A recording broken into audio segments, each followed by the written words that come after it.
welcome to the Systems Alliance. This is Jexy.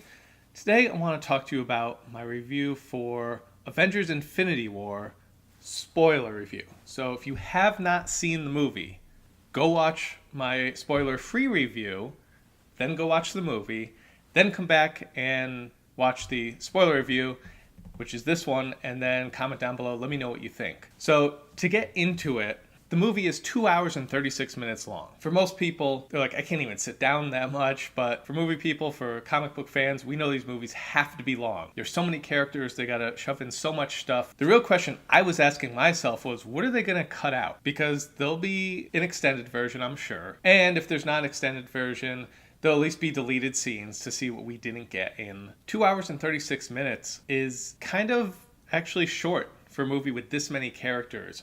And for something like Infinity War, if you've ever read any of the comics, whether it be Crisis on Infinite Earths from DC, one of those type of ones where it's like everyone in the universe coming together, or whether it's Infinity War or something huge like that from Marvel, you know that even in the books, they're kind of going pretty fast because they got to fit everything in there. The only difference is they have the luxury to be able to do that. They just write another page. Whereas here, you do want to engage your audience, keep them in the seats and not having to go to the bathroom. That was kind of my first, what are they going to cut out? My second thought was, how are they going to show Thanos' power? All we've seen Thanos do up to this point is sit in a chair, like this. Float around, say some one-liners, not jokes, just one-liners. Nothing really special. Definitely wanted to see where they were going to go with that. Movie starts, and it's not the Avengers theme. Normally we're used to hearing that Avengers theme. Everyone knows it. You get excited, but it's silent. And as soon as that happened, I'm like, oh, this is going to be a different type of Avengers movie. It's going to be a little darker. The stakes are higher. I'm sitting there, and then I can hear these voices, and it's a distress call. So at the end of Thor, you left off with the ship that they were on as they were escaping an exploding Asgard. The people are Asgard, according to Thor and everyone there. Well, the problem with that is that Asgard just got destroyed. Once it opens up, Thanos is already there with his henchmen. Everyone's dead, basically. Only seems to be a few survivors. I did notice that the Valkyrie wasn't there, so I'm not sure where she was. Korg, director from the last movie, Taika Waititi, not sure where he is either. Regardless of that, tons of people dead on the floor. The character's name is Ebony Maw. It seems to be the one that was featured the most, or at least had the most personality out of all of Thanos' henchmen. He's basically just telling them, oh, you guys are lucky that you get to die by the hand of Thanos, which they might view things a little differently. So Loki shows up. Of course, he was on the ship too. You're kind of wondering, what trick does he have up his sleeve? First, Avengers tell Loki, we have a Hulk. Hulk obviously beats Loki to a pulp, one of the best moments in that entire movie. Then in Thor Ragnarok, Hulk comes out. In the beginning, he was beating Thor, and Loki was cheering for that, which was kind of funny. He's like, that's how that feels, so that was pretty funny. And in this, he tells Thanos, we have a Hulk. Hulk comes out, starts punching Thanos, and you're like, oh wow, let's see how this goes. Hulk pretty much beats up everyone. Ebony Maw says, let him have his fun, and I was like, getting punched in the face by Hulk is fun? And then Thanos fights back. It's quick, it's vicious, and a Hulk is down.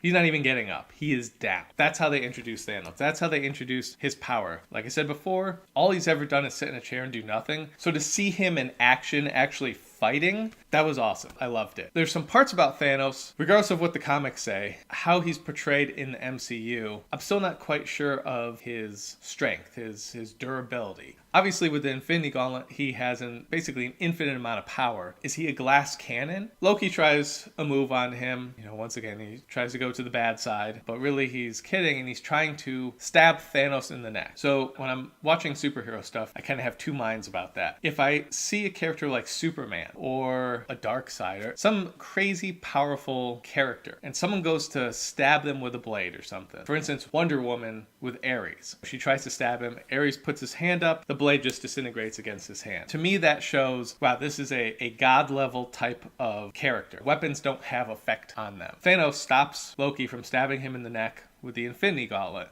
So my question is, can Thanos be killed like that? Is that possible? If so, he's kind of more of a glass cannon type of character. Later on in the movie, Gamora tries to stab him again. Well, she thinks she stabs him. If you've seen the movie, you know what I'm talking about. And, he's bleeding out in the neck. Now, granted, that was basically all a hoax, using the reality stones to warp reality. She wasn't really stabbing him. But once again, the fact that she knows Thanos better than anyone, and this is her way to get him, and she actually thinks that stabbing will do something, leads me to believe Thanos might actually be a little soft. It was interesting to get that aspect. In a way, it's kind of good because it lets you know he can be killed. Whereas if the knife just disintegrated or bounced off of him when Loki tried to stab him, you'd be going, well, now we're just screwed. How are the Avengers going to do this? Whereas the movie makes you think maybe they can do this. They just need to get to him. All this kind of leads into something later that I'll touch on when they're trying to rip the glove off of Thanos' hand. And one thing I was thinking was, well, he's clearly vulnerable. The glove seems pretty stuck, and it doesn't seem like you can destroy the Infinity Gauntlet. Why don't they just cut his hand off or cut his arm off? That actually happened in the beginning of the movie when Tony Stark and Doctor Strange and Spider-Man are all teaming up, and Doctor Strange just does this little magic spell where someone goes into a different area on Earth and then it closes up and cut the guy's hand off. So they already cut a hand off. Why didn't they cut Thanos' hand off? But I digress. So Loki dies, and he's brutally killed by Thanos. He gets his neck crushed slowly. I would say it's the most brutal death that I have seen in a Marvel film to date. And the only reason I'll say it actually wasn't was because I don't think Loki's dead. He had some weird line talking to Thor right before he died about, we'll see the light again or something like that. Loki's died and not died 3 times now. He always goes through this. So I don't believe it. I don't believe that he's dead. Who I do believe is dead that we never really got to talk about or see in the movie. And this brings me into one of the things that I think was cut that shouldn't have been. So when we meet Thanos, he already has a stone. Where'd he get it? What stone is that? The stone that he gets was from Xandar. Xandar, of course, being the planet that the entire Guardians of the Galaxy first movie they spend protecting. Locked away, safe and all that. Thanos already has it. Obviously, Xandar is probably destroyed, or at least half the people are dead, so it was unfortunate not to be able to see that in any fashion, but once again, 2 hours, 36 minutes without showing anything about Xandar. So the next thing, they're in New York, Tony Stark hanging out with Pepper Potts. Looks like he's gonna finally retire, just be Tony Stark, no Iron Man. Of course, then the attack comes and, he goes flying up into the ship. Of course, dragging Spider-Man along with him, unknowingly. It just reminds me of a line in Civil War that he had when he's talking to Captain America, when he says, the truth is I don't want to stop. The only difference here is that he looked like he wanted to stop. I mean, I am sure Tony Stark did not want to have any more massive battles where, a bunch of people die. Once again, Tony is a cursed character, and he is off to go try and save the world again. And Pepper's yelling at him, no, don't go. Like, you better come back. But Tony knows that the only way to protect them is to leave and go and try and save the world. So, pretty rough going for Tony. So, one of the other characters that I wanted to touch on was Hulk. After he gets beaten down by Thanos as bad as he did and as quickly as he did, he doesn't come out for the rest of the movie. He's afraid. Bruce Banner's trying to get him out, but Hulk is just saying no the whole time. It's funny, in the trailers they show Hulk running, and Marvel is famous now for tricking you, and they obviously tricked us then, even at the end when Bruce Banner is in the Hulkbuster. It starts getting destroyed. You think Hulk is going to come back. And he still doesn't come back. Luckily, Thor came back to save the day, but it's just interesting seeing Hulk and Bruce Banner and their dual personality. I don't think Hulk's ever been scared before. He looks terrified of Thanos to the point where he won't come out, even if it's their best chance for survival. Or at least maybe you think it is. Who knows? So, as I said in my spoiler-free review, I loved the interaction between the new characters. So in this case, Tony Stark, Spider-Man, Doctor Strange. I think the interaction is great. You have 2 geniuses specializing in different things, of course, in Doctor Strange and Iron Man. And fight was quick. It was awesome. It was happening fast. Spider-Man was there. Bruce Banner was there just trying to not die. I really liked just the banner back and forth. It was funny, but there was no let up because at the end, Ebony Maw does get Doctor Strange and the Time Stone goes up into space, and it's up to Iron Man and Spider-Man to try and rescue him. I do have to say, one of the best parts was they did a callback to a callback. So the original callback was in Civil War, where Spider-Man says, hey, remember the really old movie, Empire Strikes Back? And they pull a maneuver at that time on Ant-Man, Giant Man, whatever you want to call him, take him down just like they did the Imperial Walker. So in this movie, once again, hey, remember that old movie Aliens? And they end up defeating Ebony Maw sucking him out through a hole that they end up sealing. But it was just so funny to see that once again, to them give reference to another classic, all-time classic. Also, once again, as I said in my spoiler-free review, I love the jokes. I love the humor. It's the humor of people meeting each other for the first time, and I think the best group pairing of that was Thor and the Guardians of the Galaxy. When the Guardians asked, is Kevin Bacon on the team? A reference to the original Guardians. And Thor doesn't know because he's been away too. So he's just like, I don't know, maybe. And he's not from Earth, so he doesn't know who Kevin Bacon is either. I just love that humor that they had going on. Of course, speaking about humor, as I touched on before, Drax, he's only there for the jokes. He's pretty much useless this entire movie. While I like the other jokes that come naturally, Drax almost seems,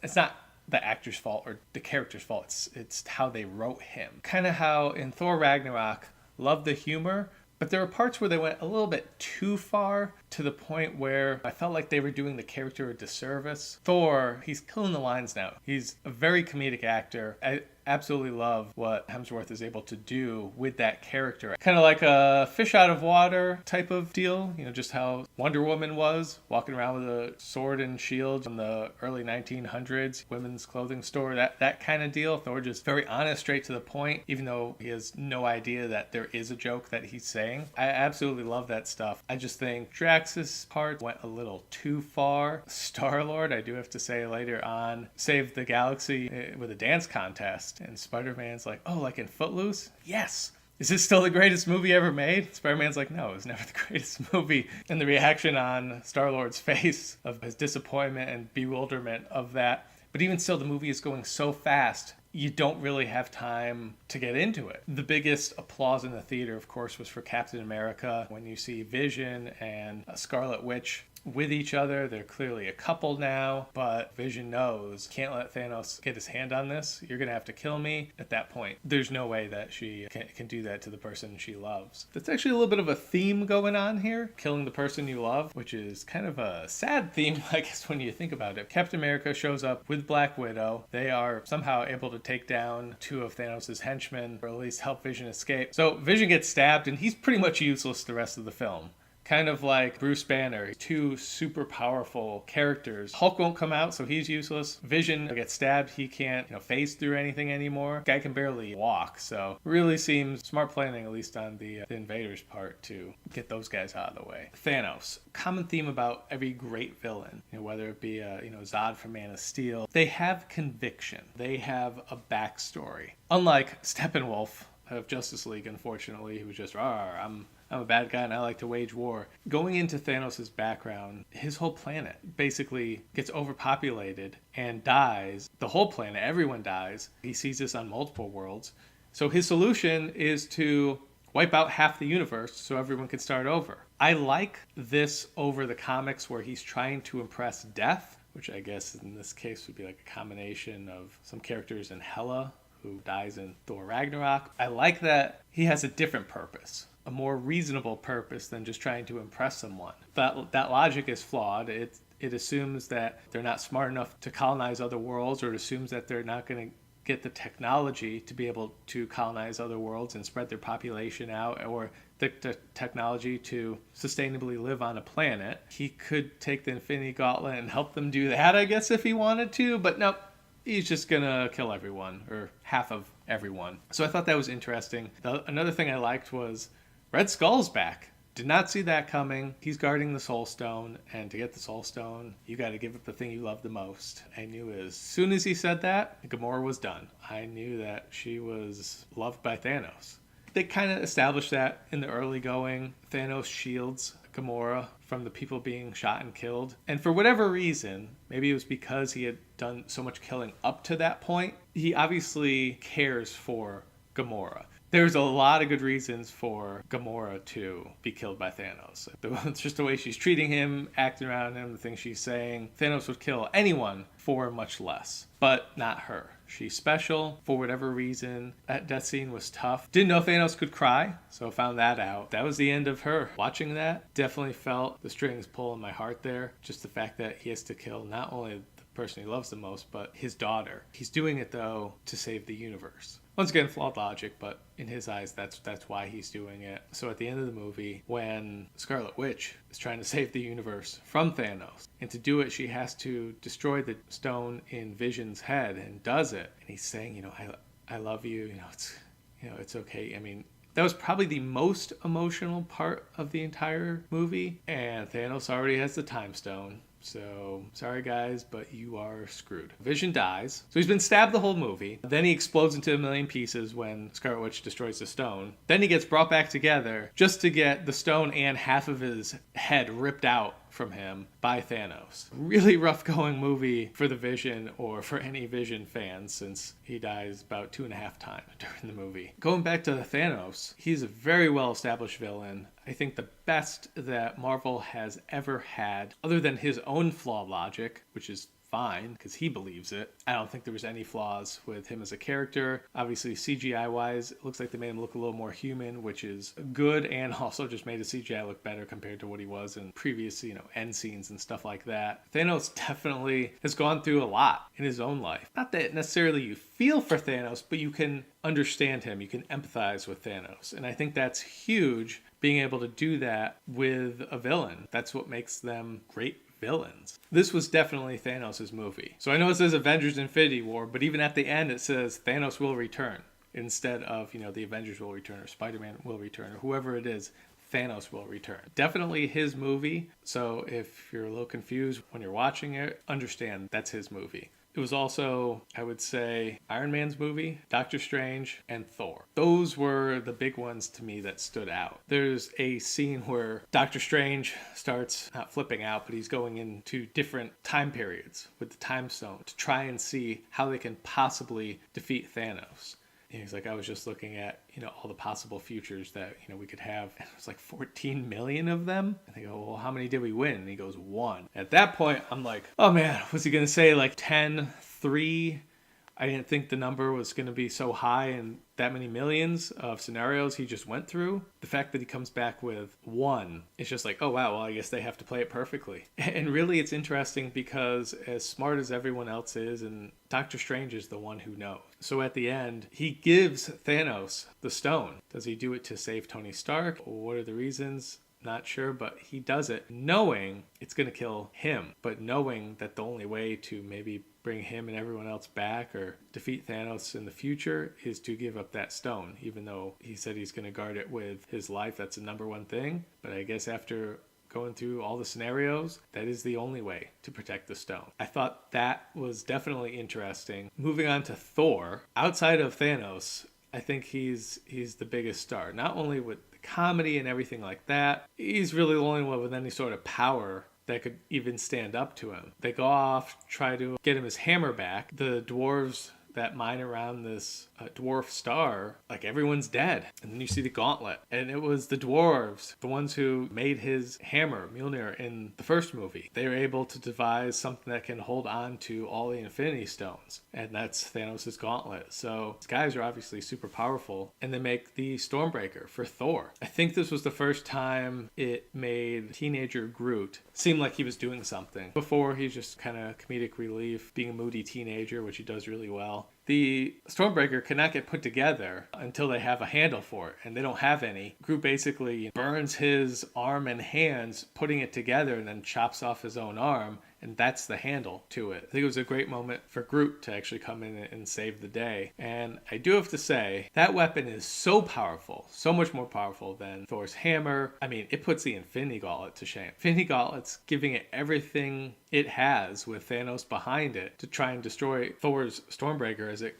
comes barreling towards him. It does nothing. Doesn't even stop it. So that was pretty cool to see Thor at his power level being so high up there, able to really give Thanos and his Infinity Gauntlet a run for its money. And not just a run for its money, but defeat it. And at that point, when he drove his axe into Thanos' chest, I was like, wow, That's crazy. But then Thanos says you should have gone for the head, and then snaps his fingers and Thanos wins. He's off. I don't know if it was on his original planet or where exactly it was, or a different time, or it was Gamora's planet. Whatever it was, he's off there and he's finally relaxing. Job well done? I don't know. He doesn't look that happy, but a job done. His mission is completed. Now, I don't know if that means the rest of the Avengers mission is completed. Going back, though, to the big battle at the end, where they're trying to pull that glove off of Thanos, and yeah, maybe they should have just cut his arm off, but whatever. I mean, that is an intense fight right there. Everyone's trying their hardest. Kind of brings me to one of my issues with the film, which is how they treat Star-Lord. He screws it all up. Maybe they would have held Thanos and got the glove off, maybe not, but once he finds out that Thanos killed Gamora, his love, he loses it. He's lost it before. He's the type of impulse type of person. I felt like when Tony Stark lost it in Civil War versus Captain America and Bucky, I thought that was a bit much. Like, Tony, you're smarter than this. You know that he didn't know what he was doing. Bucky was brainwashed when he killed your parents. You know that. You know that because that's why you're here in the first place, because you know that Captain America is telling the truth, because that's all Captain America does. So I didn't like it then. Star-Lord, it makes more sense for him to have that type of impulse. But I mean, yeah, he killed your girl, but I mean, we're talking about Thanos. We're talking about trillions of people dying. Unfortunately, the way the movie's written, they put it all on him. To me, that's unfair, but if that's the way they were going to do it, he's really the only character that could do that, and that we would believe, yeah, he probably screw it up. Then they go back to the big battle on Earth. Going back to the Avengers,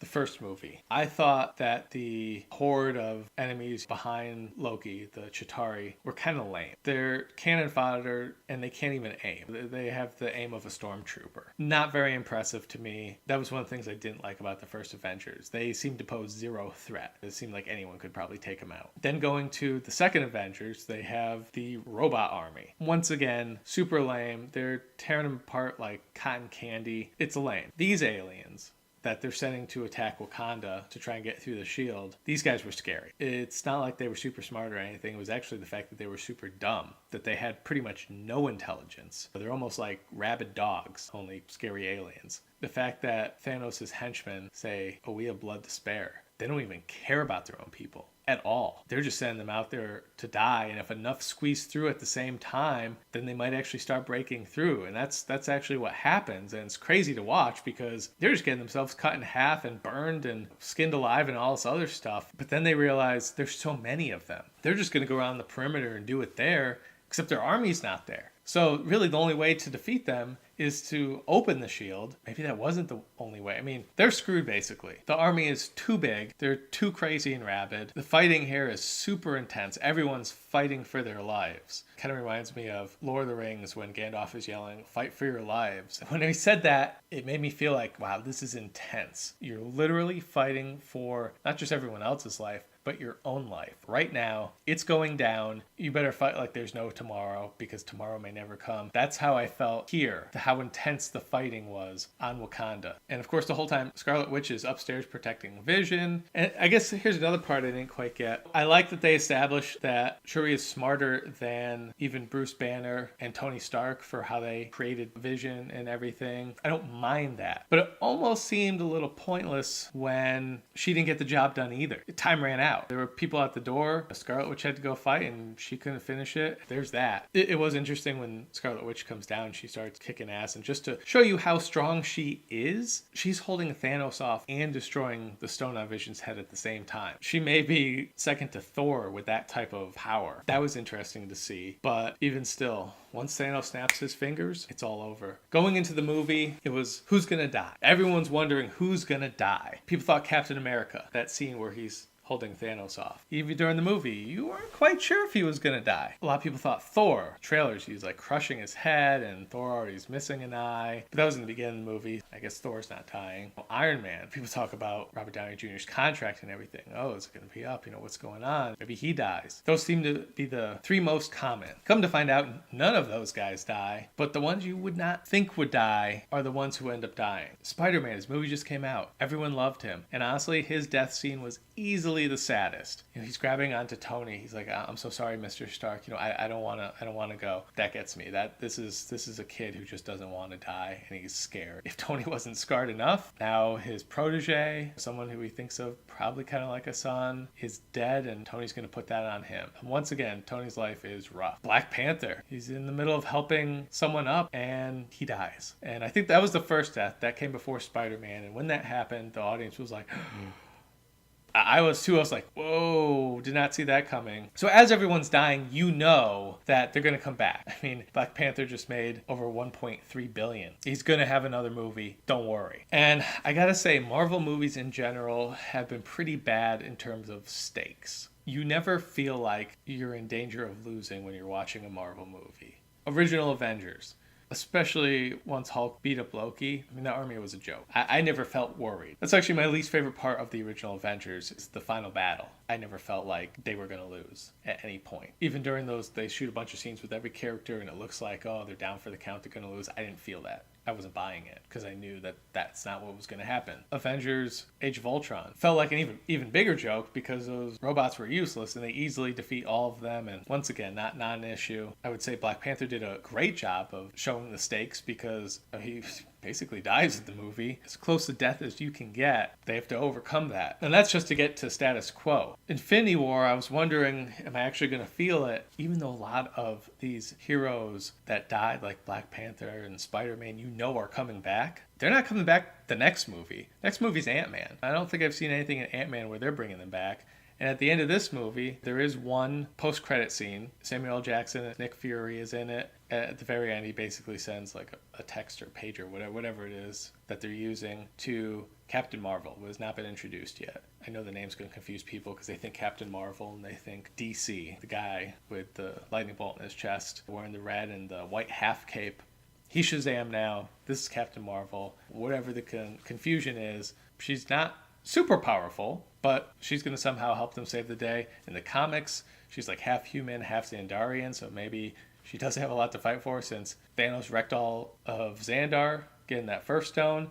Now, obviously, half of humanity is dead too, so we'll see what happens there. So why the movie had stakes to me is that, yeah, of course you're not going to kill off Spider-Man and Black Panther, but they're not coming back in the next movie, which is Ant-Man. Obviously, they're not coming back in Captain Marvel. We're going to have to wait till another Avengers comes, and that's what also makes it interesting who died. None of the original Avengers. It was everyone afterwards, whether it be all the Guardians except for Rocket, Doctor Strange, Black Panther, Spider-Man, Vision, Bucky. I mean, all these characters die and more. The real battle is how are they going to get them back? Thanos still has the Infinity Gauntlet. So that'll be interesting to see how they do that. Gamora still seems pretty dead. She had to die for him to get the Soul Stone, so she's still dead. Vision still seems pretty dead as well. Obviously, Time Stone could do a whole bunch of stuff, but I think they're going to leave some of them dead. We'll have to see how that goes. So it's interesting looking back how Iron Man, Tony Stark, did not understand why Doctor Strange gave Thanos the Time Stone. If it was to save Tony, once again, they still have the original Avengers back. Of course, he's kind of stranded on a planet with a gigantic knife wound. He's sealed up, but he's still damaged inside. So we'll see how he comes back, even to Earth, to see what he could do there. Perhaps Thor can bring him back since his axe can now summon the Bifrost, I guess, at will, or whether it uses dark energy. However, it said that they travel. Overall, I really like this movie. My score is an 8.5 out of 10. So however you want to do it, 8.5, 8.5, 85 out of 100. That's what I'm scoring this movie. As I said in my non-spoiler review,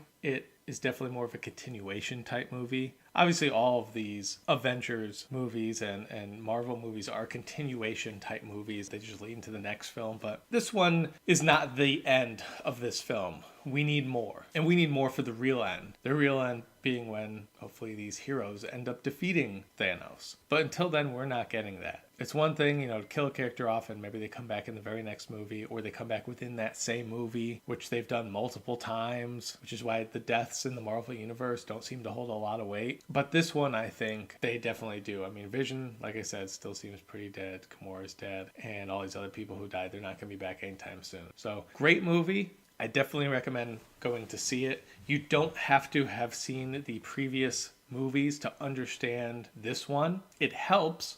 So if you want to do a marathon in where you watch all of them over the course of a week to catch yourself up, then go see Black Panther, which is still in theaters. Go see that in the theaters. Then you go ahead and see Infinity War. Go ahead and do that. There's definitely enough payoffs within the movie that will make you understand every single joke from all the previous films. Let me know what you thought. What did you think about how the movie ended? I know my theater was just in shock. Everyone was just sitting there like, they didn't know what to say, because this has never happened in a Marvel movie. I know in some theaters, kids were crying because they just saw their heroes die. And maybe they don't know that they're coming back. We know that, or maybe now you know it, or at least you should expect it, but those kids didn't. So definitely a crazy movie. Definitely leaving a lot of impact. Definitely breaking a ton of records at the box office. So like I said, let me know what you think. Leave a comment in the video below. How did your theater react? Who do you think is going to be the one that saves them in the future? How are they going to get Doctor Strange back? In the comics, it's really Doctor Strange. He's the one who even gets him over to fight Thanos. So without him, I'm not really sure how they're going to do it. So let me know what you think. What would you grade the movie?